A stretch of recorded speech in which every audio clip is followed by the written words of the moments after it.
Hello again, Tom Maguire here. I'm just going to do a quick review on the book Keir Starmer The Biography by Tom Baldwin.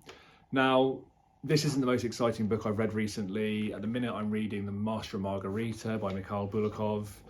I've recently finished Anna Karenina by Tolstoy. Two absolutely fantastic books. I've read some brilliant classics this year so far. I decided this year that I was going to change things up a little bit and kind of hit that sort of popular kind of top 100, top 50 classics list and try and get as many of those done as I could, which sounds a little bit cold and calculating, but actually I'm really loving it, and it's probably one of the best things I've done with my reading so far. But I want to talk about this book as well because I think these kind of books are important to read or listen to if you get the opportunity. I think particularly as Keir Starmer is looking as though he may well be our next Prime Minister in the UK, I think it's important that we have a little bit of an idea as to who the man really is.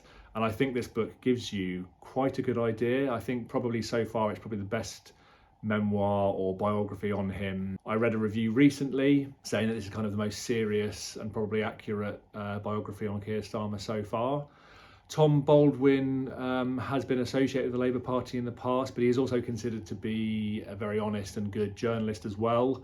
So although it's kind of accepted that this book is a little bit biased towards Keir Starmer, much like The Case for Trump by Victor Davis Hanson, which I reviewed a little while ago, you still kind of get the opportunity to read it and sort of get a little bit of a balance there. Tom Baldwin isn't by any means kind of gushing about Keir. He gets lots of different opinions from different people who know him, and he puts it together quite well, actually. So as long as you read this book with a bit of an open mind and understand that, then I think that's absolutely fine. It's interesting hearing about his childhood. It doesn't sound as though he was particularly wealthy growing up. He wasn't desperately poor compared to a lot of people, but I think his dad was a toolmaker and his mum was a nurse. He talks about how cold his dad was towards them as children.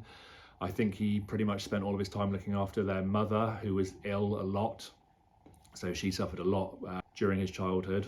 And a lot of people talk about Keir with a lot of respect. They talk about him being very focused and ambitious. They talk about him being really principled as well, which is really important. A lot of people talk about him as not being very political, which is interesting. It might just be that we actually need someone who isn't quite so political because, let's face it, we're fairly sick of politicians being overly political and performing for the cameras and avoiding questions and being sleazy, etc. But I think, like all these politicians, he has his absolute haters and his fans as well. So this is just the kind of book that will just give you a bit of a better picture as to who he actually is. And I quite enjoyed it. I think it was quite good. Here. One of my favourite George Orwell books, The Road to Wigan Pier, kind of gives Orwell's opinion on left-wing socialist types and how quite often they like to be perceived as people who care very much about the hard-working, poor, working class. In that case, the miners. They like to give that impression almost from a virtue signalling point of view, but they don't actually often walk the walk. And he would kind of argue that actually quite often they're bitter, negative, that they haven't had quite so much success or financial kind of reward as people who have done really well. So they kind of actually tend to hate the rich more than actually caring about the poor. I think that's quite interesting. I think there's a lot of that goes on in the UK at the minute. I think there's a lot of distrust of the left wing, of socialism. People see these politicians as relatively wealthy, successful people who are just kind of virtue signalling and pretending to care so much about their needs. And when I say their needs, I mean real people who are working hard and hardly earning anything. I think people have become so sick of that they tend to just kind of vote Tory, which in itself doesn't really make sense because traditionally poorer working class people should be represented by the Labour Party, richer people should be represented by the Conservatives, generally speaking. So it's interesting, and I always like to talk about these kind of books, these sort of classic books that give us a really good idea, give us a really good sort of social commentary of the time and how they're still relevant today. So whatever you think of politics, left-wingers, right-wingers, people in the middle, I think Keir Starmer is probably quite central, to be fair. I think most people would agree with that. Will he be a positive change if he gets in?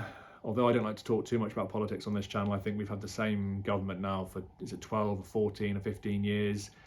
Things are in a pretty bad mess at the minute, to be fair. I think it's fair to say that even if a party does fairly well, after that amount of time, you need a change. And I think certainly the way the Tories have left the country we definitely need some kind of change. Will the change be much better? I don't know, to be fair. Maybe it won't, but I think we need some kind of change just to give something else a go, because the way things are at the minute, it isn't working.